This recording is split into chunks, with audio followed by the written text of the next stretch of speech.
Dada Padadi work primarily with the community which is underserved. And on top of it, it is girls and women.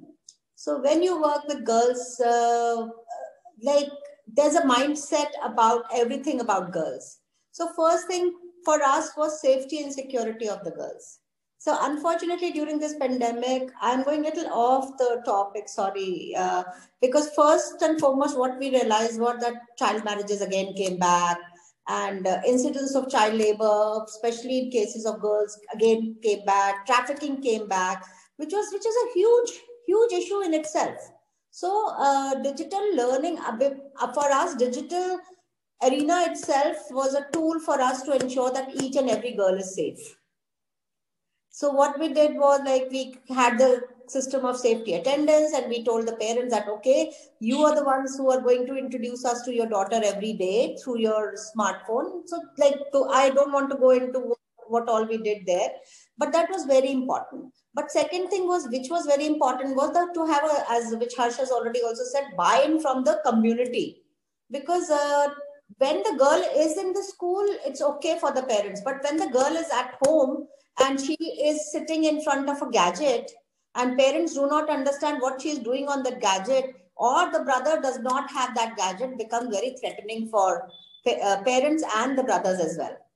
So that is another area that one has to work to have a buy-in from the local community, that this is what this gadget is about. It can be misused, yes, but it has a lot of good uses.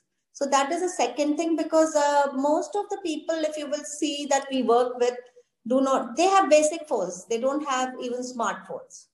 And yes, some of them you do have ability to buy, but most of them did not have an ability to buy even the data. So how from just being like, another challenge that came was, how from being just an educational institution, you all of a sudden became a provider for their rations, for their safety, on top of it tabs and the data, then training the parents and ensuring the girls that it is okay, your parents are not going to snatch away this tab, or your brother is not going to snatch away this tab from you. So these were the prerequisites before even going into the digital learning aspects of it. And then what happened was, like, I know, like, I'm not exaggerating, one day reproductive system was being taught, and the parents saw, oh my God, what is being taught? So now the whole thing about, oh, ye to school mein kya sikha rahe hai? Earlier, because our parents are all first generation learners, and they don't have that concept of, or the clue or involvement of what is happening in the academic sphere.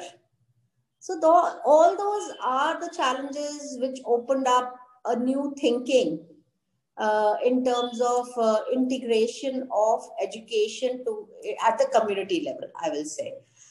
Then secondly, what happened was, like, one had to think out of the box, because as Harsh was mentioning about Madhya Pradesh, so is the case in UP, that most of the places you don't have electricity, most of the places, even if you give a tab to, like, we gave a lot of tabs to our students, but even if you gave a tab to a student, then safety, security, and how do you ensure that the data is not used by the brother, all those things came in. So a lot of discussions around that had to be held. Thirdly, also thinking out of the box, like, how do you reach out to those students? Because just by what Harsh was saying was so right, but just by digitization, you cannot remove the importance of a teacher. It is digitization or hybrid model or whatever models you bring is not equal to child being at school and learning. So, so in our case, we have taken a lot of efforts with the help of other partner organizations and brought the schools to the doorstep level. But there also we digitized. We converted our own buses into smart labs. We took the tabs to the doorsteps so that children could learn. But I will say it has been a huge learning curve. It has been a game of patience. It has been a game where teachers were asking me, how come you are exposing us to these kind of situations? Because it's one, the whole community would stand up against them, because if you're a school teacher and you will teach only your school kids, and not the 1,000 other kids of the community. You can't do that. But the community comes up against you because one, you're teaching the most vulnerable, and second, you're teaching girls.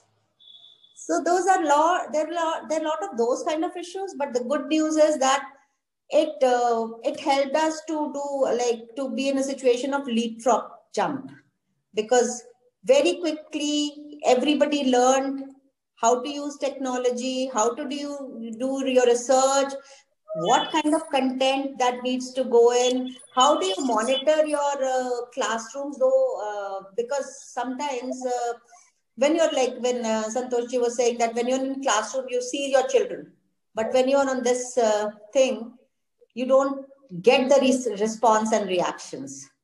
So gearing up yourself to a new classroom situation itself is a huge challenge, but I think we now cannot close our minds and thoughts and go back to the old era. We will have to think about more creatively about how do you marry digital learning and the classroom teaching together, and have the buy-in from the local community and strengthen the local community in terms of their understanding this digital world, having them have an access, and also the safety. These are few points that we will have to work on if we want this to be a successful model in future.